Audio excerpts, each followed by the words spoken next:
2005 में जब माननीय मुख्यमंत्री नीतीश कुमार जी सत्ता में आए थे, उस साल 24,000 करोड़ रुपए का बिहार का बजट हुआ करता था। 22 शुरू हो गया है। इस 17 साल के अंदर 9 गुना बजट बढ़ा। 24-48-72 घंटे के अंदर यदि अपराधी पकड़े जा रहे हैं, इसे कड़ी सजा दिलवाने का काम प्रशासन कर रहा है। इतनी जल्दी त्वरित कार्रवाई हम तो नहीं समझते कि कहीं पे संभव है। नमस्कार, आप देख रहे हैं शौर्य भारत न्यूज और मैं हूं आपके साथ अमित खत्री। जनता दल यू बिहार प्रदेश में अपने संगठन का विस्तार करते हुए एक बार फिर से संगठन का गठन किया गया है, जिसमें कमल नोपानी व्यवसाय एवं उद्योग प्रकोष्ठ के बिहार प्रदेश के अध्यक्ष बनाए गए हैं। जितनी बड़ी जिम्मेदारी उतनी बड़ी जवाबदेही। जाहिर सी बात है, बिहार प्रदेश के हैं तो तमाम युवाओं को, तमाम व्यवसायियों को जोड़ के चलने का, संगठन का कैसे विस्तार करेंगे, युवाओं को, व्यवसायियों को कैसे संगठन से जोड़ेंगे, बहुत बड़ी जिम्मेदारी है। इसे कैसे निर्वाह करेंगे, आइए सबसे पहले उनसे हम आपको बात कराते हैं। काफी बड़ी जिम्मेदारी दी गई है जनता दल यू के परिवार के द्वारा आपके ऊपर, कैसे इसका निर्वाह करेंगे, एक बार पुनः दी गई है आपको। हाँ, पुनः आपने बहुत अच्छी बात बोली। पूर्व में भी हम 2 बार अध्यक्ष रहे, पार्टी के प्रदेश महासचिव भी रहे, और अब की बार हम लोगों के सम्मानित राष्ट्रीय अध्यक्ष श्री ललन सिंह जी और बिहार के माननीय मुख्यमंत्री नीतीश कुमार जी, प्रदेश अध्यक्ष उमेश कुशवाहा जी ने हमें ये जिम्मेवारी सौंपी है। और हम आपके माध्यम से विश्वास दिलाना चाहेंगे कि जो भी जिम्मेवारी मुझे मिली है उसको मैं संगठन के दृष्टि से दिन रात प्रयास करके उसको मजबूती के साथ लागू करने का काम करेंगे। और जहाँ तक व्यवसायी समाज की बात है, उद्योगों की बात है, बिहार में पिछले कई वर्षों से चर्चाएं लोग करते हैं कि उद्योग कम लगते हैं, व्यवसाय कम है। हम इससे डिफर करते हैं। देखिए, 2005 में जब माननीय मुख्यमंत्री नीतीश कुमार जी सत्ता में आए थे, उस साल 24,000 करोड़ रुपए का बिहार का बजट हुआ करता था। 22 शुरू हो गया है। इस 17 साल के अंदर 9 गुना बजट बढ़ा और आज के दिन 2,24,000 समथिंग करोड़ रुपए का बजट आज बिहार में है।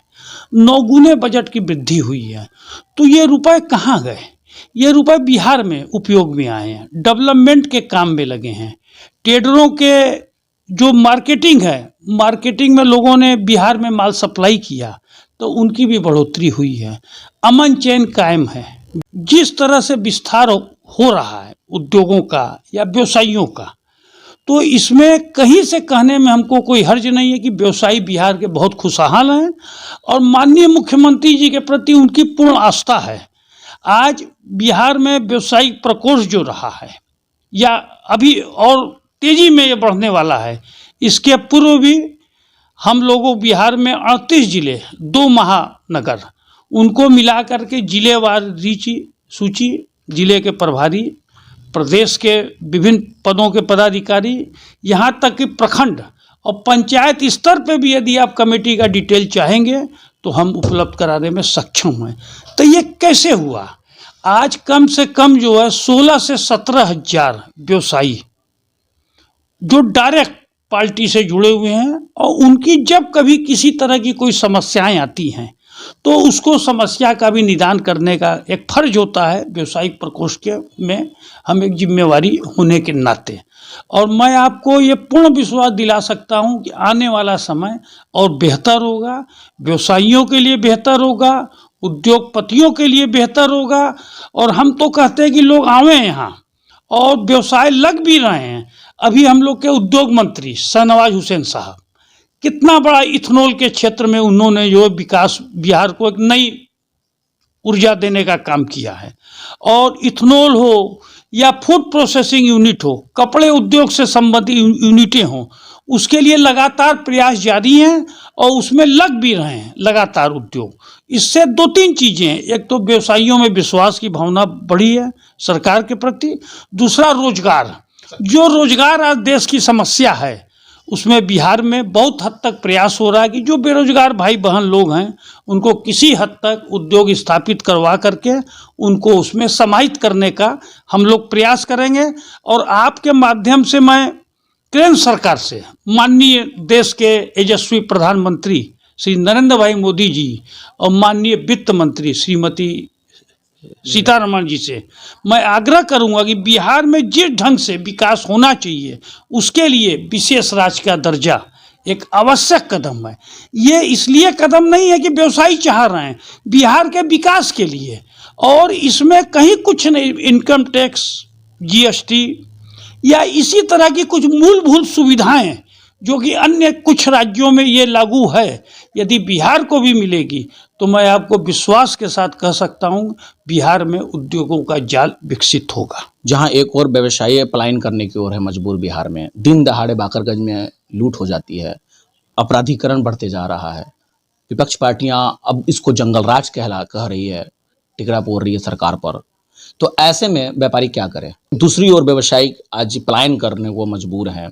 बाकरगंज की दिन दहाड़े लूट सबके सामने है, जग जाहिर है, सबको पता है। क्या पुलिस प्रशासन ने काम किया और लुटेरों को पकड़ा गया, पर लेकिन ये कहीं ना कहीं सरकार के ऊपर धब्बा है। आपने बाकरगंज की घटना का जिक्र किया, ऐसी 2-4 घटनाएं और भी हुई हैं बिहार में। हम ये नहीं कहते कि घटनाएं नहीं हुई।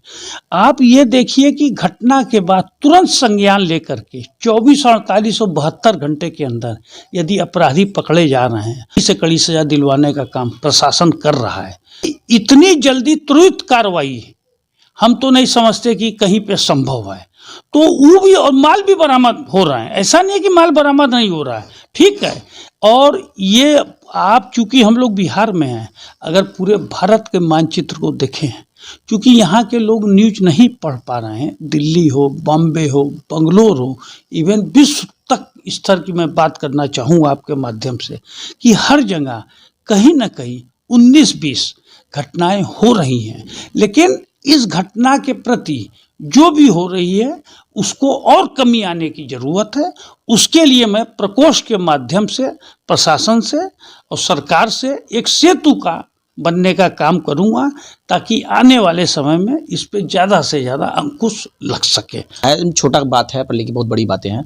एक छोटे जो दुकानदार होते हैं, खुदरा दुकानदार या फिर छोटे, तो उन्हें कानून के बारे में जानकारी नहीं हो पाती। जीएसटी का कैसे ले लाइसेंस, आपको नाप तौल वाला का कैसे ले लाइसेंस, या फिर उस तरह के कुछ जो भी प्रक्रियाएं हैं, कानूनी प्रक्रियाएं, उनको पता नहीं हो पाता, जिसके कारण वो इस माध्यम से जुड़ नहीं पाते। तो व्यवसाय प्रकोष्ठ आपके माध्यम से ऐसा कुछ कैंप या फिर ऐसे कुछ बातें जो उन लोगों तक पहुंचे और वो आपसे जुड़े। और निश्चित आप चूंकि अभी मुझे 3-4 दिन पहले जिम्मेवारी मिली है, व्यवसायी प्रकोष्ठ की ये भी जिम्मेवारी है कि जैसे आपने जीएसटी का मुद्दा उठाया, इनकम टैक्स का मुद्दा उठा, या और भी कई जगह भर्तियां होती हैं बिहार में, तो कितनों को नहीं पता रह पाता है, फार्म भी लोग बेचारे नहीं भर पा रहे हैं। तो इसके लिए मैं एक मुहिम चलाऊंगा और जिले वाइज इस रणनीति को बनाएंगे और एक बुक मैं डेवलप करना चाहता हूँ। एक किताब बनेगी जिसमें कि क्या क्या सरकार की योजनाएं हैं व्यवसायियों के लिए, उद्योगों के लिए, इसके अलावा जो अन्य जगह भर्ती होती है सरकारी नौकरी के लिए, वो टोटल डाटा के साथ जो मैं एक बुक जल्द से जल्द कोशिश करके प्रकाशित करूंगा। और ये हर व्यावसायिक वर्ग में, हर समाज में भेजने का काम करेंगे। तो ये थे हमारे साथ कमल नोपानी, बिहार प्रदेश उद्योग प्रकोष्ठ के अध्यक्ष, जो कि बता रहे थे कि कैसे व्यापारियों को सुविधा और सुख के लिए वो काम करेंगे। उन्होंने बताया कि मेमोरेंडम लाएंगे, एक किताब छपाएंगे और उसमें उन तमाम तरह की सुविधा जनता को देंगे, अपने व्यवसायियों को देंगे, जिससे वो अभी मरहूम नहीं है।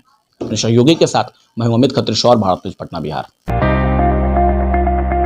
कुमार होम्स आए और LCD TV, fridge, AC, washing machine और डाइनिंग टेबल जैसे ढेर सारे प्रोडक्ट्स आपको मिलेंगे सिर्फ कुमार होम्स, गुरु गोविंद सिंह पथ, चौक, पटना से। Gold jewellery, diamond jewellery, platinum jewellery, silver और स्टोन्स की एक संपूर्ण रेंज। जगमोहन लाल शिवरतन लाल ज्वेलर्स, पटना सिटी चौक, पटना।